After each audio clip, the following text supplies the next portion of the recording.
Kojima games have always had this reputation of being legendary and completely unhinged at the same time. Metal Gear Solid redefined self, Silent Hill messed us up psychologically, and Death Stranding made half the gaming world ask if delivering packages was the future of gaming. Whether you call them masterpieces or fever dreams, the fact is this: a Kojima game sticks with you. But here's the thing. While most of us grew up obsessed with Snake and Big Boss, there was another series quietly sitting in the corner, drenched in Gundam and Evangelion cyberpunk energy, that almost everyone completely forgot about. That series is Zone of the Enders. Now, when I first touched this game, I was like 10 years old, way too young to understand what the hell was going on, so all I remember was the creepy ass menu music, but it wasn't bad or anything, and I didn't think it was boring, just weird as hell. But coming back to it now, with actual functioning brain cells, I realized something. Zone of the Enders might be one of Kojima's most ambitious projects. I mean, the style, the atmosphere, all of it just rolled into one. I mean, it never got the love that it deserved, and I don't understand it, but this was a franchise with everything going for it though. A distinct anime-inspired art direction, one of the coolest mechs in gaming history, and while the first game sets the stage, the sequel kind of really solidified what they were really trying to go for with the concept that this game had. It really expanded the gameplay and made you feel like an unstoppable mecha god. But despite all that, it never got the Metal Gear treatment or anything special. No long-running series, no constant remasters, just quiet HD collection that launched with bad reception, a VR experiment, and that's it. So today I kind of want to dig into this forgotten gem and ask the question, what made Zone of the Enders so strange? What made it so good? And why is it so criminally overlooked?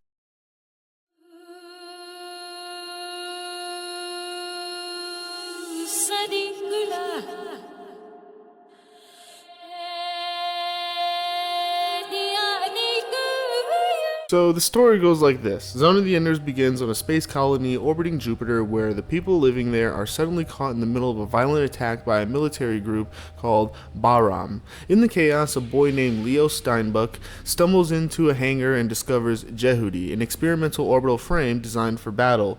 What starts as an accident quickly becomes the center of his survival as he's forced to pilot the machine, escape, and protect what remains of the colony. But from Leo's perspective, what makes the story immediately stand out, he isn't trained for combat or anything. He's kind of reluctant to fight and honestly really does not want to kill. It makes it extremely clear. But this contrast is amplified by Ada, Jehudi's onboard AI, who operates with absolute precision and cold hard logic. Ada issues commands without hesitation, while Leo wrestles with the morality, guilt, and fear, creating a dynamic that feels both tense and strangely human. I detect vital activity within the target. It appears that occupants are still alive. I am releasing the lock-on cursor. Target will be destroyed. Destroy it? Why? They can't fight anymore. Your question does not compute. Why not destroy it? Why should I kill when there's no reason to? I compute 17 clear reasons for such action. Most pressing is possibility of the target gaining access to another orbital frame and returning to battle at another time and place. Shut up! I refuse to destroy it. What's the point of attacking those who have no intention of attacking us? Target approaching limit of our range. 2 seconds remaining. You may speak like a human, but you're still a heartless computer, aren't you? That is correct. What is the problem? Nothing. Forget it. The main plot of the first game follows Leo's struggle to protect survivors while uncovering Bahram's larger plans. Jehudi wasn't left on the colony by accident. It's a weapon designed to change the balance of power in the solar system, and Bahram will stop at nothing to reclaim it. The game hints at a far bigger conflict, one Leo can barely comprehend, while still grounding the story in his personal desperation to save lives. The atmosphere sells this desperation. The colony feels hollow and ruined, with constant reminders of loss and destruction at every turn. The game quite literally tells you when you are killing civilians and destroying the colony as you're fighting enemies. It's actually kind of a neat touch and really adds to the humanity and urgency of the game and the mission. Missions grow heavier in tone as well, and the weight of responsibility sits on every choice Leo makes. Pacing ensures that each victory feels feels fragile, every moment of safety temporary. By the end of the game, Leo is haunted by everything he's seen. The experience leaves him scarred but stronger, with a sense of growth that feels earned rather than forced. But it's a story about tragedy, survival, and the psychological cost of being thrown into a conflict that was never his to begin with at the end of the day. And I think the first game does a really good job at getting the ball rolling with the concept and kind of getting us into the shoes and the understanding of what it is that this game is trying to put us in and what that'll do to you psychologically, especially if you don't want to kill people and had to witness people die at the sake of some larger thing that you can't even comprehend. And I think Kojima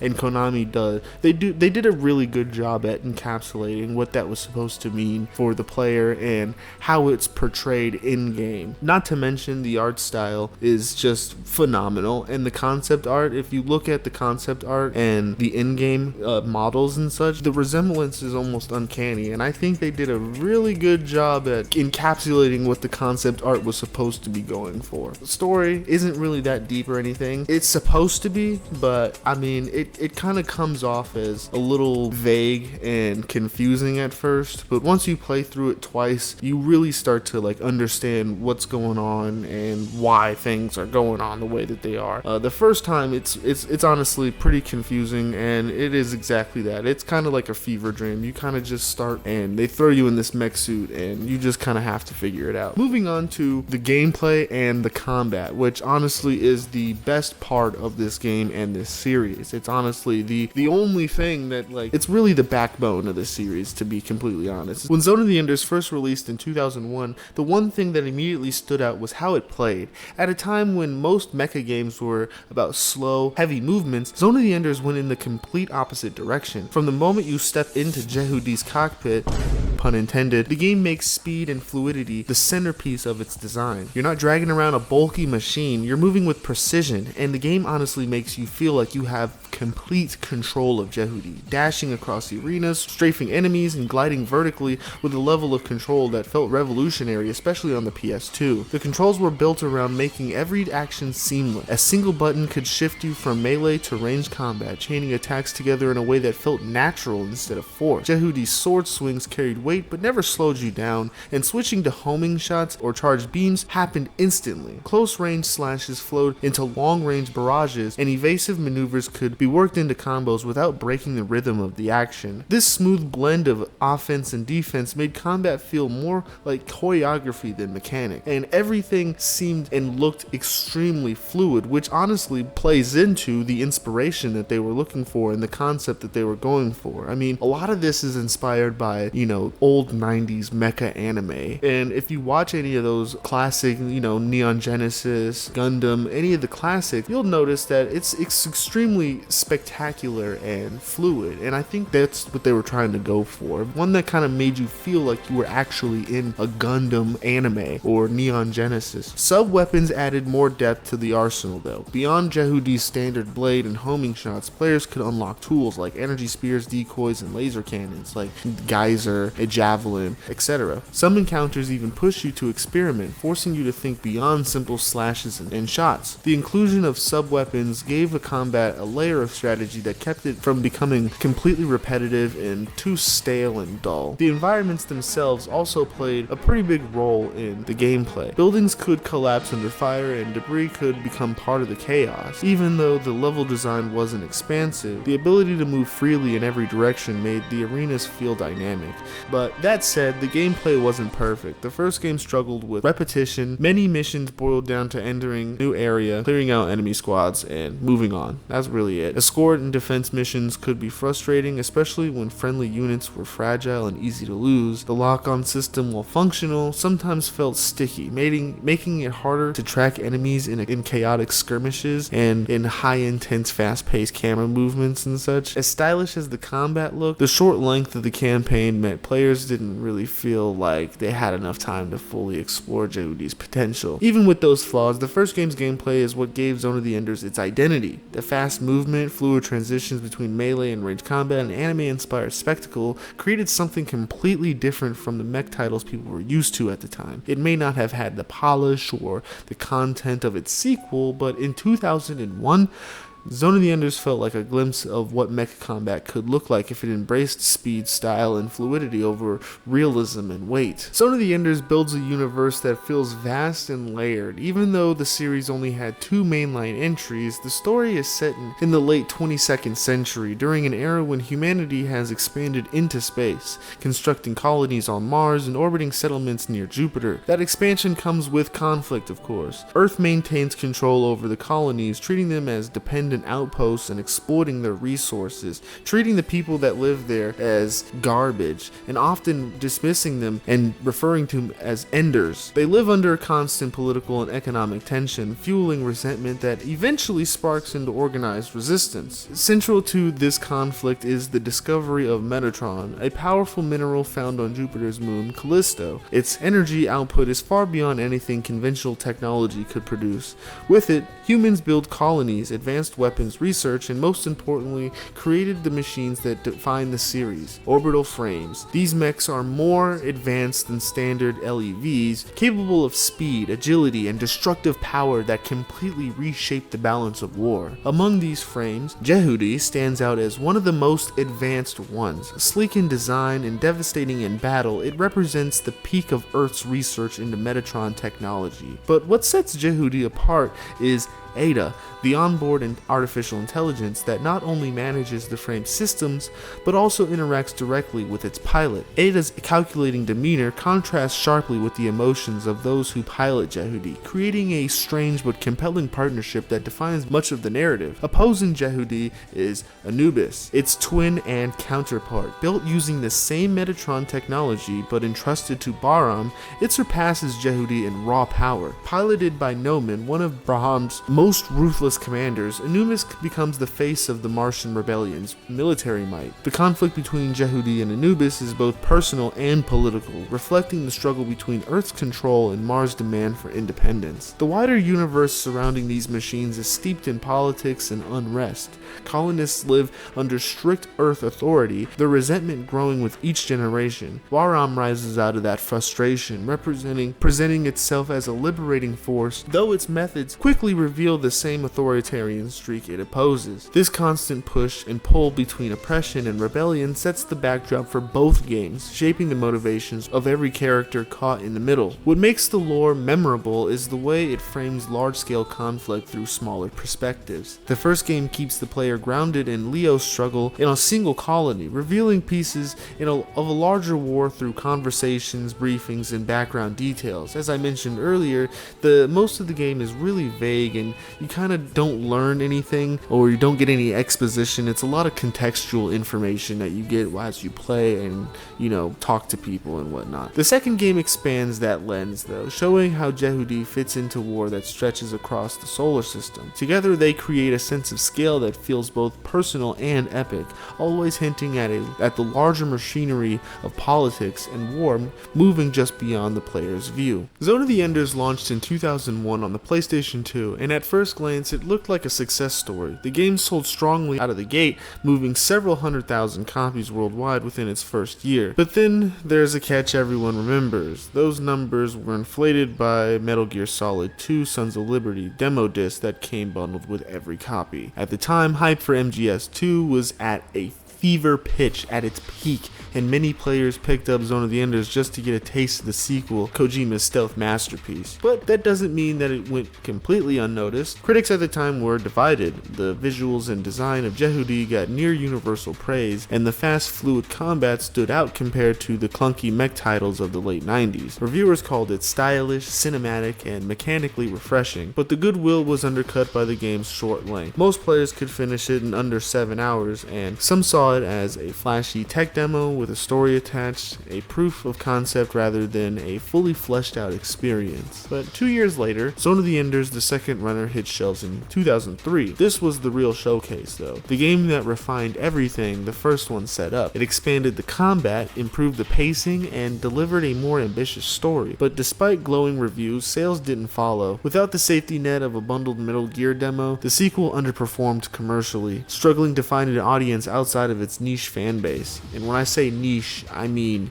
niche. The commercial disappointment effectively sealed the series' fate. Kojima had expressed interest in continuing the franchise, and fans were vocal about wanting a third game, but Konami moved on at the time, and for a long time Zone of the Enders lived in limbo, remembered mostly as a cult favorite. But in 2012, Konami released the Zone of the Enders HD collection for PS3 and Xbox 360. It was meant to reintroduce the series to a new generation, but technical issues including frame rate drops and audio bugs hurt its reception. 6 years later, in 2018, they tried it again with Zone of the Enders, the second render, Mars, on PS4 and PC. This version added updated visuals and optional VR support, letting players experience Jehudi's combat in first person. Reception was mixed. Some players loved the novelty of VR, while others found it disorienting or gimmicky. Like the HD collection, it was appreciated but didn't reignite mainstream interest. Jehudi's design still shows up in conversations about the best mechs in gaming, and the cult following continues to push for a revival, but commercially, Zone of the Enders never escaped the shadow of Kojima's bigger franchises, and Konami just let it die.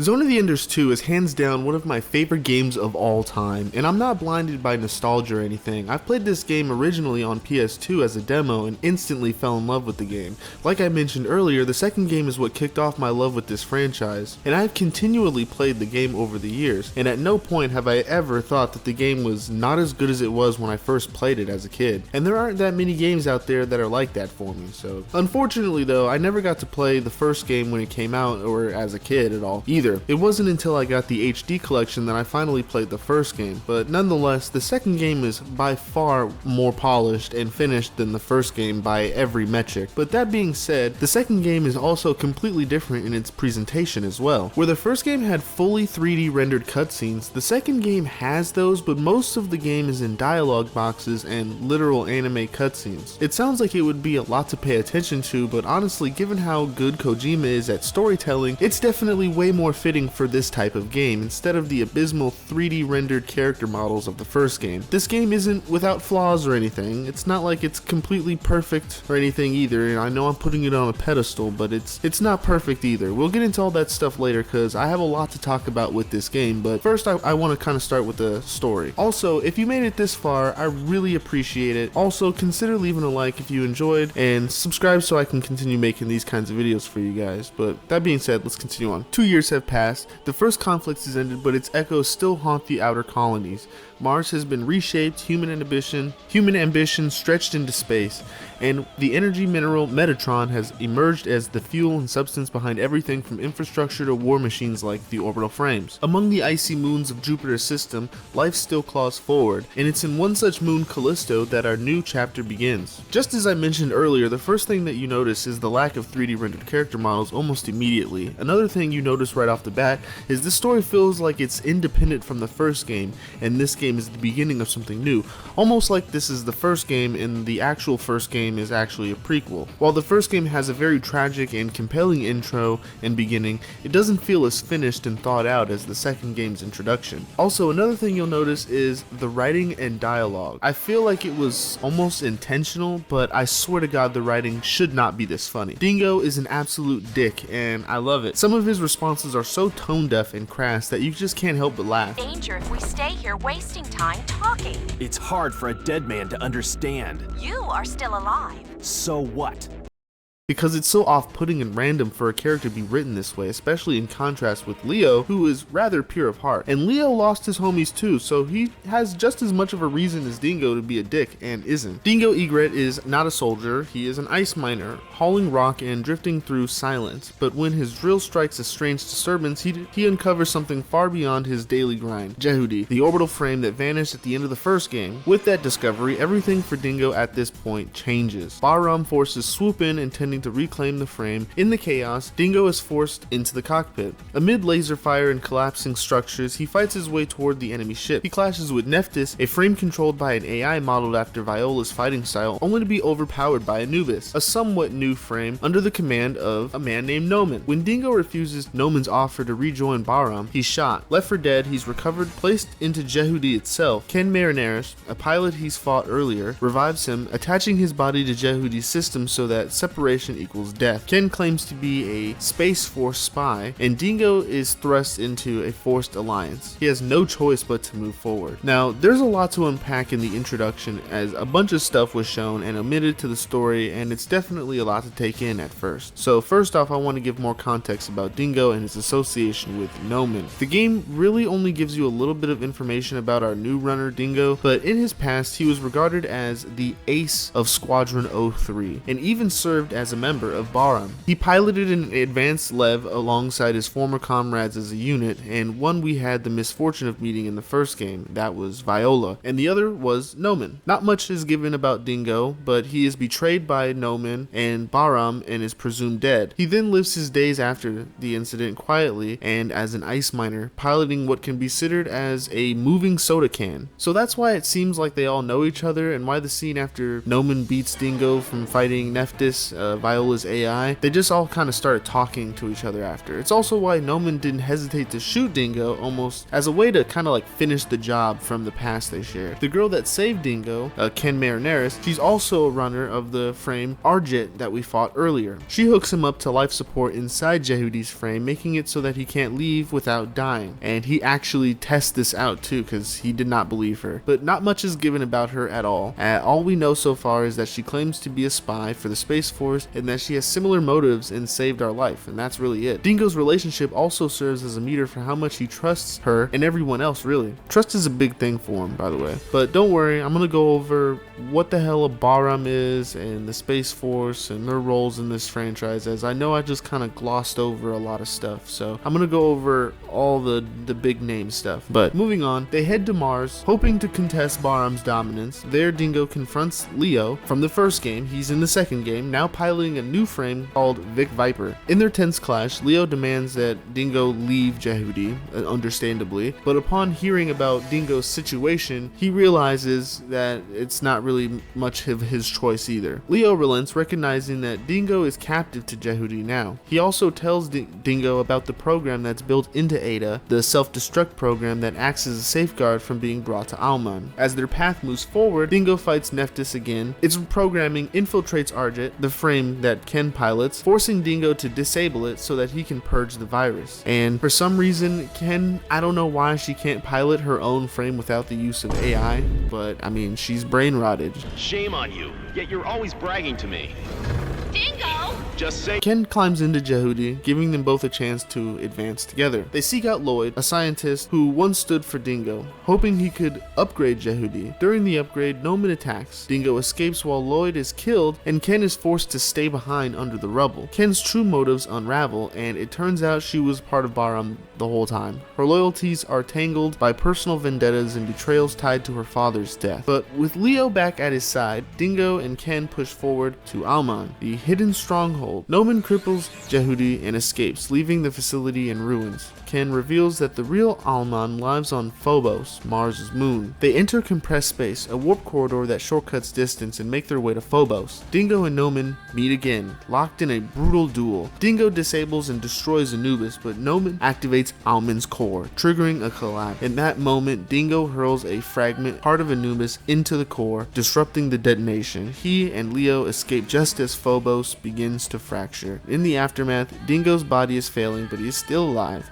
And at that point, he finally tells Ken that he trusts her, marking a major point in his character development. Now, there's a ton of stuff I want to go over regarding this game's story, but I'm going to save that for a little bit later along, with all the other stuff like Alman and Baram, the Space Force, and the other characters and everything. But I want to keep things consistent, so we're going to talk about the gameplay, combat, and boss fights. Because, I mean, let's face it, that is the main attraction here. If the first Zone of the Enders was a proof of concept, then the second game is the full realization of that vision. All the mechanics from the original game have been refined, expanded, and rebuilt around a single idea, momentum. Where the first game occasionally felt like a series of small duels, the second game transforms combat into an unbroken flow of speed and destruction. The moment you take control of Jehudi, you immediately feel the difference. Movement is sharper, faster, and way more intuitive, turning every battle into a kind of controlled chaos that constantly tests your reflexes and spatial awareness. Aside from the wonky camera controls, the combat is hands down the best aspect of this game among other things. You can really tell Konami and the Kojima team put so much effort and work into refining the first game's combat and overall experience. Literally everything from the first game is improved. The second game is also probably the first and only mecha anime inspired game I've played that delivers on this concept in combat. It not just plays like its inspiration, but feels like it too. I mean, just look at some of these fights. It's like straight out of a 90s anime in not just scale, but also presentation. Kojima has perfectly captured what it's like to pilot a highly advanced mecha robot. There's even a really nice touch where if you attack at the same time as an enemy, you can cross swords like in a real anime battle. Adding to that presentation, it's actually really great to look at. One of the most striking changes comes from how the sequel handles verticality and scale. You're constantly weaving between targets, darting across the screen and colliding with enemy formations in a flash of light and metal. The combat looks like one of those high-speed Dragon Ball Z fights. The improved lock-on system makes these encounters feel seamless too, allowing you to transition from melee slashes to ranged barrages without losing momentum and being able to keep the combo going. Jehudi's arsenal has also evolved to match this pace as well. Melee combat carries far more impact than before. Ranged attacks flow naturally into close quarter strikes, and the ability to grab enemies mid-flight adds a level of improvisation that keeps every fight unpredictable. Being able to fling one enemy into another or hurl a chunk of the environment through an entire squad gives battle a sense of raw brutality that not many mecha games have ever matched. Sub-weapons. Sub-weapons return with greater variety and strategic importance in this game. The amount of sub-weapons we get in this game is greater as well. Each one has a distinct purpose, whether it's crowd control, disabling shields, or breaking through heavy armor. Learning when to switch tools becomes essential as well, especially as the game introduces enemies that can easily overwhelm an unprepared player. And boy, does this game love to try to overwhelm you. The sub-weapons in this game also feel like a vital part of Jehudi, not like some lame power-up that isn't very helpful. Every single sub-weapon has a purpose and is extremely clutch when given the situation. The variety of sub-weapons is much more robust as well, with there being a total of 12 sub-weapons. The sub-weapons we have at our disposal are Wisp to grab enemies, You use weird things. Geyser to stun enemies, Zero Shift to blitz enemies, Decoy to make a copy of us, Mummy is our shield, F-Mine is a floating mine, Gauntlet knocks enemies back, Comet is a homing energy blast, Phalanx is a minigun of sorts, Halberd is a literal laser beam, H-Missile, homing missiles, and last but most importantly, not least, probably the greatest mech weapon in gaming, and that is the Vector Cannon. The Vector Cannon is the most powerful weapon in the game. It serves as not only as a sub-weapon for us, but as a story purpose to destroy Alman as well. The Vector Cannon is probably one of the coolest things Jehudi has, full stop. I love everything about this weapon, the sound of its charging, and the way all the pieces materialize on Jehudi's back and add weight, it's just perfect. And for how long this thing charges,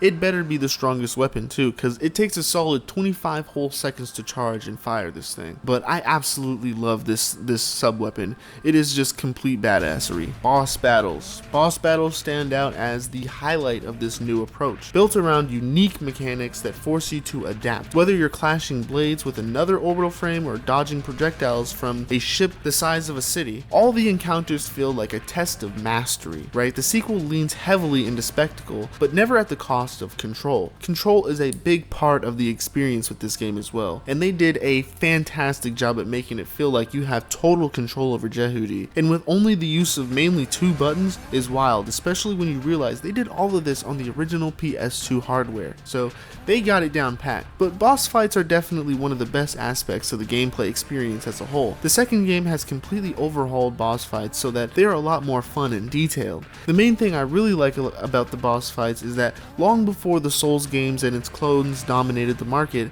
this game captured that scale and spectacle that makes the boss fights feel high pressure like a Souls game. Out of all the boss fights in the game, my absolute favorite was Arjet. And I know, she was like the very first fight in the game, but regardless, I love the boss fight. It's a perfect introductory boss fight, and on an extreme difficulty run, it's damn near impossible. By the end of the game, it transforms the idea of mecha combat into something closer to ballet than warfare when pulled off perfectly. It's fast, violent, and relentless, but beneath all the spectacle is a sense of control that few anime mecha games have ever achieved. I know I've put a lot of emphasis on combat and gameplay, which is why the next best part about this game I want to spend too much time on is the lore aspect and where this game sits in the franchise, because the lore that is finished and the cyber dystopian nature is right up my alley. By the time the second game begins, humanity's reach has stretched far beyond Earth, but instead of unity, it's the classic age-old tale of slavery, oppression, and power. The settlers of Mars, known as Enders, are seen as second-class citizens by those still living comfortably under Earth's sky. They mine the resources, they build the colonies, but they live under the weight of laws and taxes made by the people who've never left the planet. Over time, the resentment festers. Mars becomes less of a colony and more of a battleground akin to something out of a war film. One thing I really like about the concept of the game is that dystopian element, as I've covered plenty of games around that premise, and for the most part, the way it's conveyed is done well. But being someone who really enjoys the cyberpunk dystopian genre, the thing that draws me in isn't the fact that it's in the future, it's that it's plausible, raw, and typically grounded. This game checks out the grounded box, but everything else seems like that's what they were going for but fell short at delivering, mostly in part due to the time period. The game takes place in the distant future, 2100s to be exact, not the near future. And I know some of you might say, well, it's not supposed to be plausible because of the mechs and all that stuff. And to that I say, Titanfall is outnumbered 4-1. Contain, burn, and destroy. But the real spark for that explosion comes in the form of Metatron. It is a mysterious crystalline energy ore first discovered near Jupiter, glowing with an unnatural blue light that hums even when untouched. To scientists, it's a miracle, a source of limitless clean energy. To the military, it's something else entirely. It's the reason colonies expand into Jupiter's orbit, the reason mining outposts like Callisto exist, and ultimately the reason entire wars were fought. The ore doesn't just power humanity's machines, it changes them. Exposure affects both materials and people, subtly warping minds and technology alike. Metatron becomes the lifeblood of orbital frames, the towering humanoid war machines that define this era. Unlike traditional mechs, these frames aren't clunky metal giants. They move like living beings. Their armor flexes, their limbs twist fluidly, and their AIs learn, adapt, and evolve. They can accelerate so fast that they leave visual echoes behind them, and in the right hands, they move with grace of dancers rather than soldiers. At the top of this mechanical evolution sits Jehudi, sleek, almost angelic in shape, and its counterpart, Anubis, is a terrifying embodiment of speed and destruction. Both were designed by Raikoa Hardiman, the scientist who originally discovered Metatron's potential and unknowingly created the foundation for an arms race that would tear the solar system apart. Jehudi and Anubis are considered sister frames, built from the same blueprint and designed with opposing fates. Jehudi was meant to serve as a failsafe and the only weapon capable of stopping Anubis should it go rogue. That safety mechanism becomes the backbone of the second game's entire conflict. The United Nations Space Force represents Earth's grip on colonies, rigid, bureaucratic, but still powerful. They see Bahram, Mars' militant faction, as terrorists. Bahram sees them as occupiers. Both sides justify their brutality through ideology. Bahram's charismatic leader, Nomen, envisions Mars not only as a colony, but as an empire, free from Earth's control and armed with the power of Metatron to ensure it stays that way. His weapon of choice, Anubis, the godlike orbital frame capable of wiping out fleets on its own. His ambition is total dominance, his justification is freedom. Caught between these two extremes are the few who never asked to fight. Dingo Egret, once a soldier for Bahram, turned his back after realizing the cost of Nomen's vision. He saw comrades sacrificed in meaningless operations and civilians buried in rubble for the sake of Mars' liberation. By the time the story begins, Dingo's nothing more than a miner trying to bury his past, working on Callisto's icy frontier. When he stumbles across the sealed frame Jehudi, it's like his past dragging him back into a war he'd already escaped. This guy is like the futuristic space version of Nico Bellic, honestly. Inside Jehudi, he finds Ada, the ship's onboard AI, quickly establishes herself as more than just a tool. She's calm, methodical, and unwavering, acting both as a guide and jailer. When Dingo is shot and nearly killed killed by Nomen, Ada literally becomes his lifeline. His heart stops without her systems. The connection between man and machine goes beyond convenience. It becomes survival. Then there's Ken Marinaris, a figure defined by conflicting loyalties. She enters the story as one of Nomen's operatives, but quickly reveals herself to be working against him. Though not entirely for noble reasons, her father's death during Bahram's earlier operation left scars she hides under the mask of professionalism. Her own frame, Arjet, is elegant, but fragile, fitting for someone walking a fine line between guilt and redemption. When she saves Dingo's life by refusing him to Jehudi, it isn't mercy, it's necessity. The wider conflict between the Space Force and Bahram serves as the story's canvas. The Space Force fights for control, Bahram fights for revolution. But under the surface, they're both driven by fear. Fear of losing power, fear of being forgotten. Each faction believes that they're saving humanity, but neither realizes how far they've drifted from it. The result is a spiral of destruction centered around Alman, a massive fortress designed to harness Metatron and amplify its energy to godlike levels, capable of rewriting the solar system's balance of power. Yeah, it's pretty intricate. The visual direction of the second game reinforces all this tension. Under the hand of Yoji Shinkawa, the mechanical designs carry personality. Jehudi's body feels almost alive as it curves smooth and organic, its motion fluid and reactive. I would talk about the sales and reception of this game, but I already did that with the first game, and I just don't see a point to it with this game, honestly. The game, hell, the whole franchise borders on indie level, which is absolutely insane for a Kojima game. The series is very, very niche, and it sucks because Kojima said he would love to continue to work on the series and make a third game, but that fell by the wayside. The Zone of the Enders franchise is one that sits in a very weird spot in gaming. It's one of those games that if you've played it, then you know exactly how fun it is. If not, then it's just one of those weird, confusing robot games. Everyone that I've showed this game to has either thought it was the most confusing thing they've ever seen or played,